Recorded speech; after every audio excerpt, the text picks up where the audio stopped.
You already know that it's a good idea to check the levels of every photograph that you want to print or put on the internet, but sometimes photographs need a little bit more help.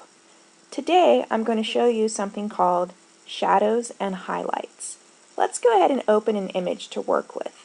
So File, Open, but in this case I've just been working with it, so I'm going to go to Open Recent, and it's the first one on the list here.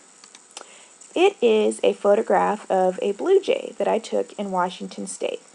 First off, we're going to adjust the levels by clicking on the Adjustments Panel tab right over here, double click it, and on the top row choose the second button over, which is Levels. So if we evaluate the graph here of all the lights, mediums, and darks, we can see that on the dark end the line is flat. So we're going to go ahead and drag this slider in to where the information begins on the graph to bring out those darks and make them richer. Also on this side we have a flat line where the whites are. So I'm going to grab the white slider and drag that in to bring out the whites. Looks pretty good, but because the head of this blue jay is so dark, we kind of lose a lot of the detail here. So what I'm going to do is try to bring some of that out. Over here in the Layers panel, I'm going to double click this tab so that I can see my layers, and I'm going to go ahead and select the background layer.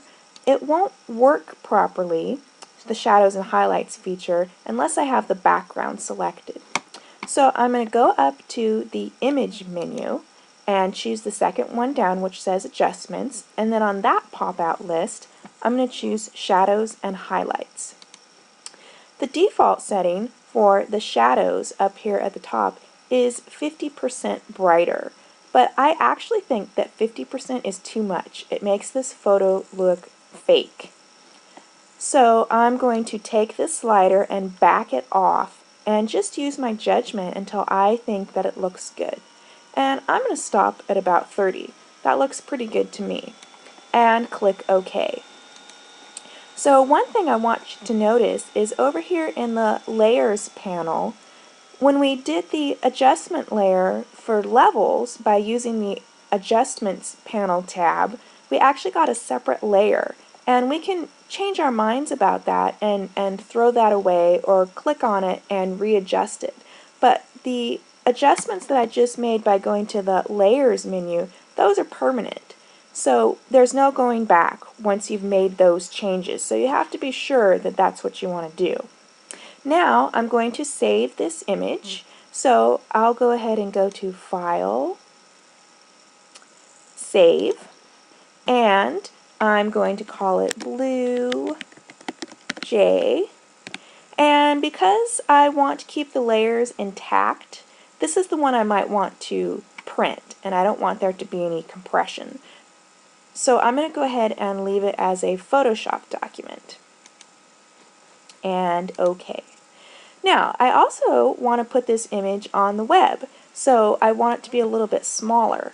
What I'm going to do is go to File, Save As, and make this one a JPEG. So pop open the Format menu here and go down to JPEG and click Save. And I'm going to make this a lot smaller. We'll say maybe about 4 and click OK. So now the size of this is reduced so it will be better optimized for the internet. And that's it for now.